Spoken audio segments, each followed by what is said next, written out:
Dr. Dewang, who's very well known in glaucoma circles, an assistant professor of ophthalmology in RP Center, AIMS, and I actually never knew that she also does strabismology and neuro-ophthalmology, because strabismus is one thing I never understood. So you must be brilliant on that. And she will tell us about OCT diagnosis and management of glaucoma. So this is, please clarify for everybody what in OCT is important. And few questions I also have from you is that central graph that we get saying CD ratio and all that, because I never see that it correlates with the actual CD ratio what we see in the OCT and what happens over there.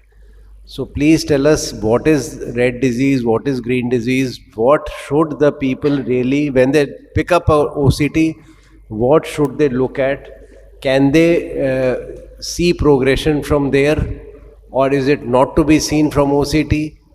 In which stages OCT is to be done? Not that everybody who comes you just write OCT. Now if you have a 10-degree field, what are you going to do an OCT for? So I don't want to finish the lecture before Dewang starts. Please go ahead. Thank you, sir, for the kind introduction. I think I'll do justice to whatever questions you have asked for, and whatever I don't answer, sir, you are right there, so that won't be a problem. At the outset, I would like to thank AIOS for this opportunity, and I would like to greet good afternoon to all the respected faculty on the dais and everyone here. So coming on to OCT, the first thing comes to our mind is what is the need for OCT. So as we all know that a high level of training and skill is required to take and interpret fundus photos, and it is not available everywhere.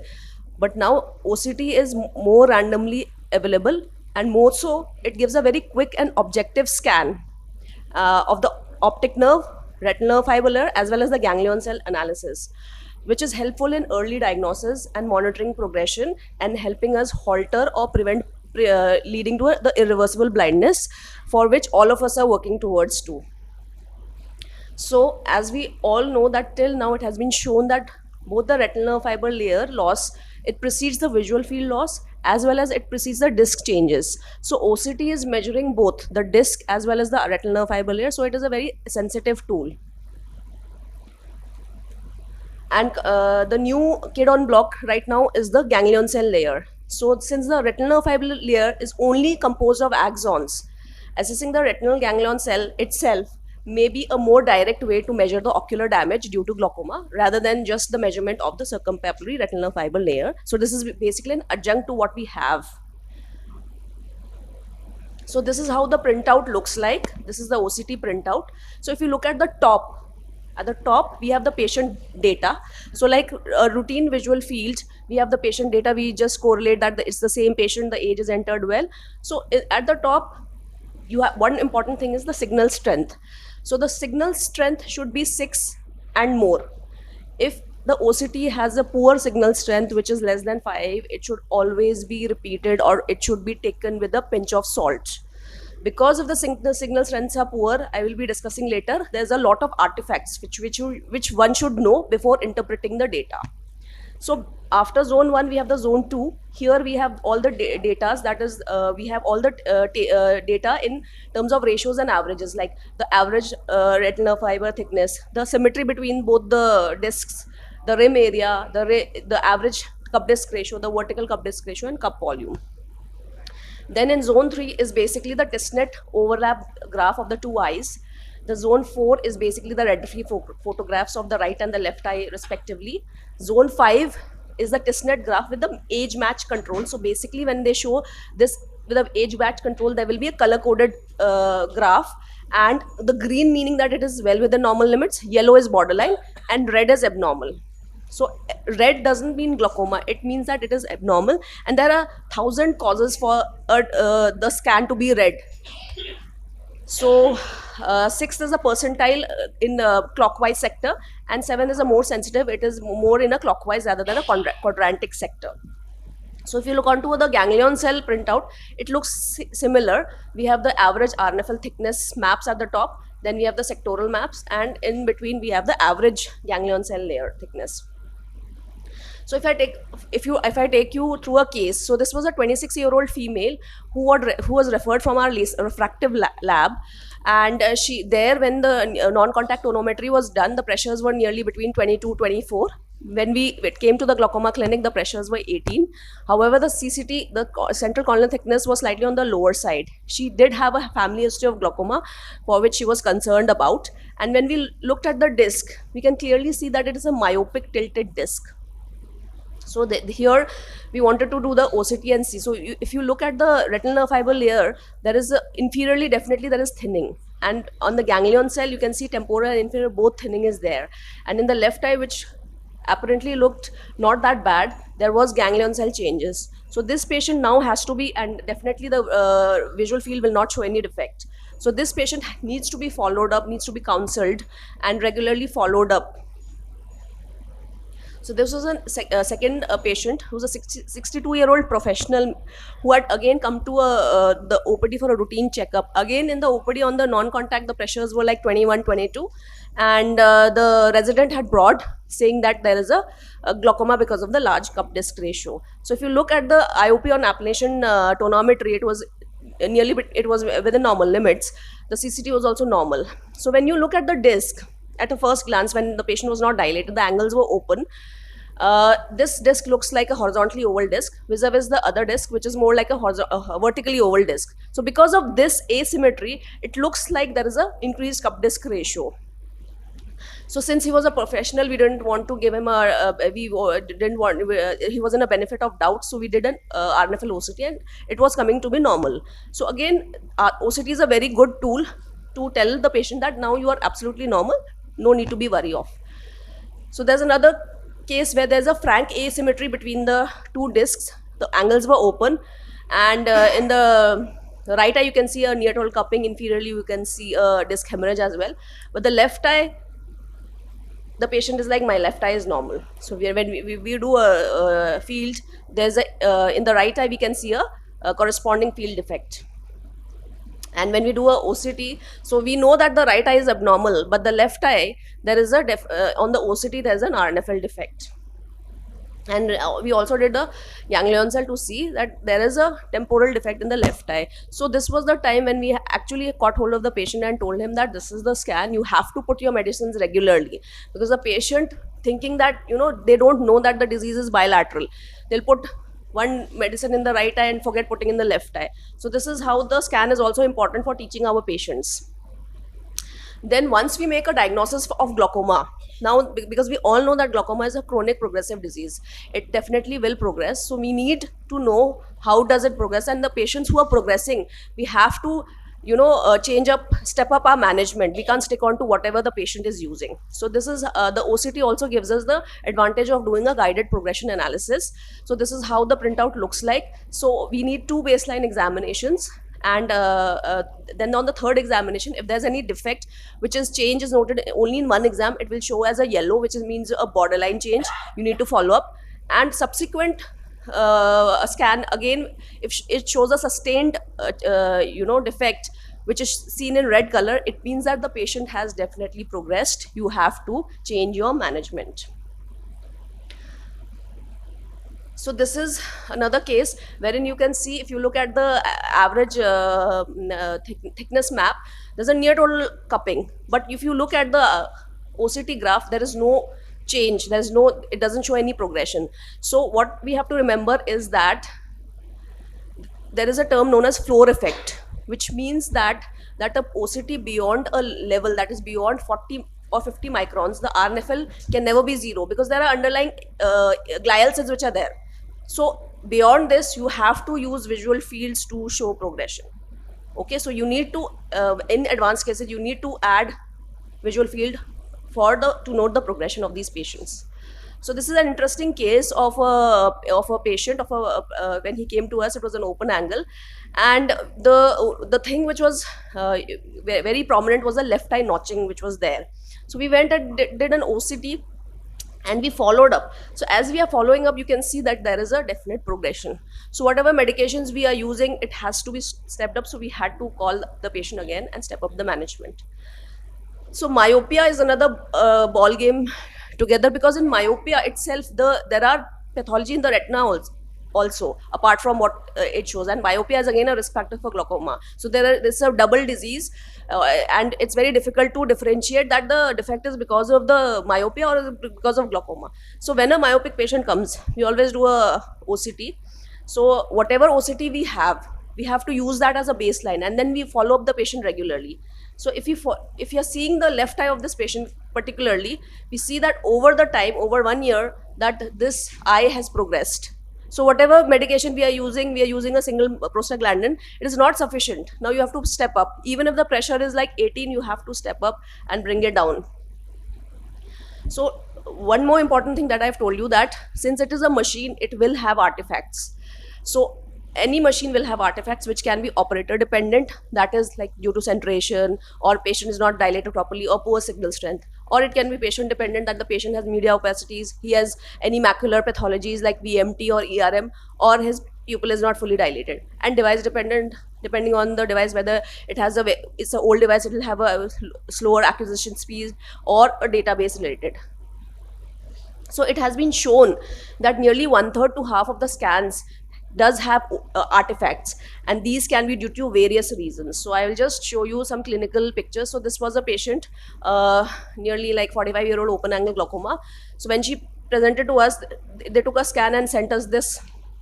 So if you look at the scan properly, it has not been centered. The top has been chopped up. So when the patient, it was repeated again, it came as normal. So again, anything red, you should not consider it to be glaucoma. You have to see what is the cause for this red disease. It should be clinically correlated. Second, I've told you that there are many patient dependent factors. So OCT is compared against a normative database, which is not available for patients who have pathological myopia, who have any congenital disc abnormality, who have very large or very small discs, and pediatric age groups less than 18 years. And patients do require pupillary dilatation to get a good signal strength. So this is an example wherein, like, the patient before cataract surgery, the patient had he was a disc suspect, and we wanted to see the OCT changes. So if you look at the inferiorly, you can see the cataractus changes, and inferiorly there was this defect, and post cataract surgery this defect disappeared. So this is definitely not because of the glaucoma, it is because of the cortical opacities. Second is the green disease. So what is this green disease? So it occurs in patients who have normal global values. Like when you look at the OCT value, it will be normal. Oh, the slide is not working. Anybody from the AV? Yeah, it's coming. I think it's time to ring the bell. Please wake up everyone, as well as the screen from the sleep mode. So by the time you can just tell the green disease like that. Yeah, so basically what green disease, as it suggests, that the scan will show green. Okay, scan green lagega. Why does it show green even if there is an abnormality? It is because it occurs in patients who have a normal global values, such as an average arterial thickness will become normal. It will show normal, but there will be focal defects. तो उस focal defect miss हो रहे हैं. So if once आ रहा है भाई. So if they can show this picture, I think from the picture they will come to know more. नहीं मुश्किल है. वो भी बंद हो जाएगा. नहीं ऊपर से नहीं देख पाएंगे. अच्छा, by the time they tell, one question: should all patients undergo an OCT? मतलब obviously if they have got a new machine and they want to give the EMI, then it is different. But other than that, I don't think so. All patients. I suggest that if you do a good clinical examination, a good history, a good clinical examination, a good slit lamp microscopy, you can escape doing OCT in nearly 40-50% of the patients. OCT is only meant for patients where you know that there is a doubt, especially myopic patients, or some particular this thing where you want to. Glaucoma suspects. Yes. So glaucoma suspect also, sir, what they refer to us glaucoma suspects, aapke paas bhi, sir, 50% of them are just like a physiological large disc. If you look at the neuroretinal rim, if you look at clinically, I don't think so it is required. Okay. So I will take upon from this. So this is how it is. You look at the average value, it shows like nearly 76. But yahan pe, inferiorly, if you see, there is a thinning clinically seen. But when you look at the RNFL thickness here, because there is a ERM type of a thing, here it is not showing defect right now. But definitely when this ERM is peeled off or later on, this will start showing defects. So these are the patients, you know, that these are clinically showing you there is, you know, notching, there is some clinical neonatal rim loss. These patients should be again treated immediately rather than wait and watch. So red disease is basically the OCT mistakenly identifies the area as abnormal. So anything abnormal, OCT will say it's a red, as because it is comparing with the normative database. So for example, this is like a type 5 iridofungal coloboma. So there is a thinning inferiorly. Okay, so that is why OCT is showing that this is abnormal. But you look at the disc, you correlate with the patient clinically, there will be no, you know, no need to start any medication, and these patients are usually started on 1 or 2 medications, because these patients do have thicker CCT, because of which the pressures are, you know, inherently higher. So OCT, again being a machine, it does have limitations.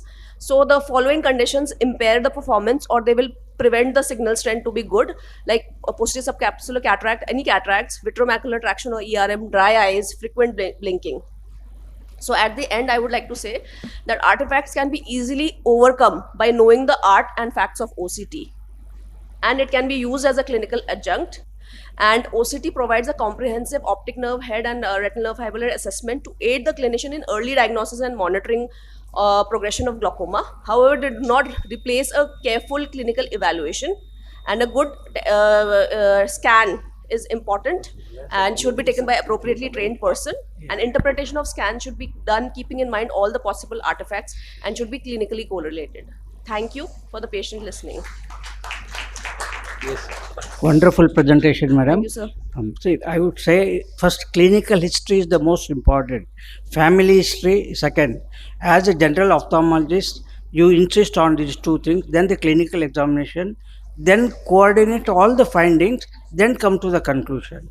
If there is a no coordinating relationship, you put them as a suspects and call them after 3 months or say, and keep them under watch.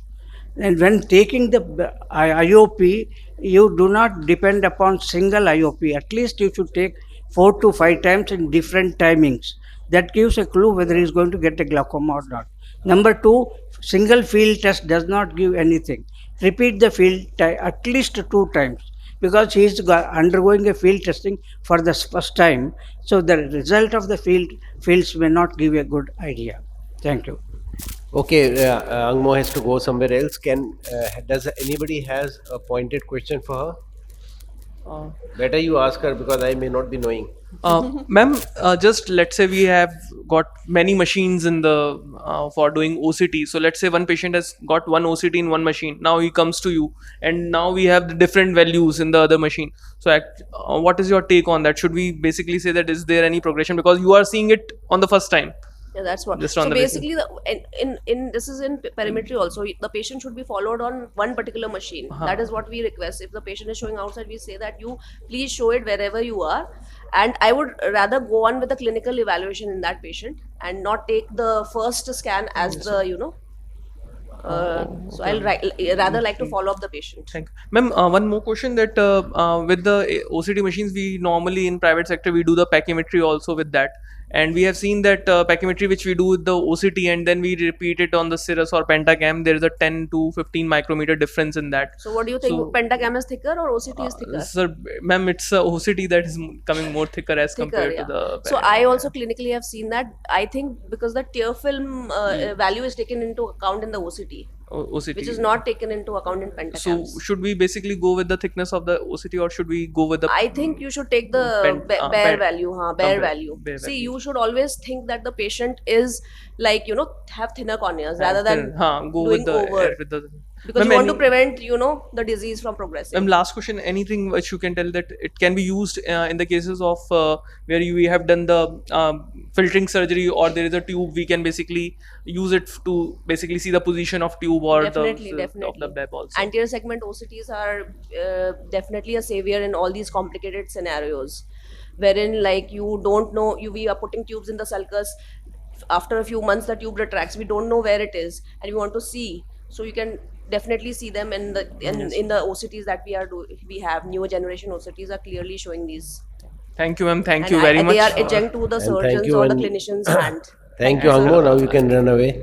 And thanks a lot for all these for all the explanations. And thanks, Sohan and Vineet, for asking these very pointed and nice questions. And one more point she had said, but I'll want to reiterate that if you have a normal RNFL, so you have a green OCT, but the GCC is abnormal, then please do a central 10-2.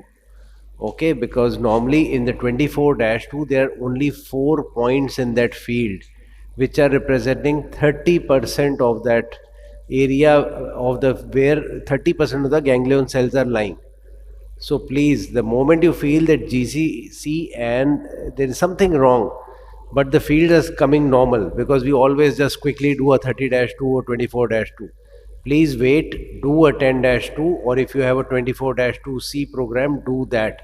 And then you'll find that there will be certain changes over there. And then you suddenly wake up, okay, there are some changes coming up. If retina is normal, the abnormal retinal macular area can also give rise to this red GCC. So be very careful about that. That is one hint that I learned pretty late, that yes, we have to be careful on that.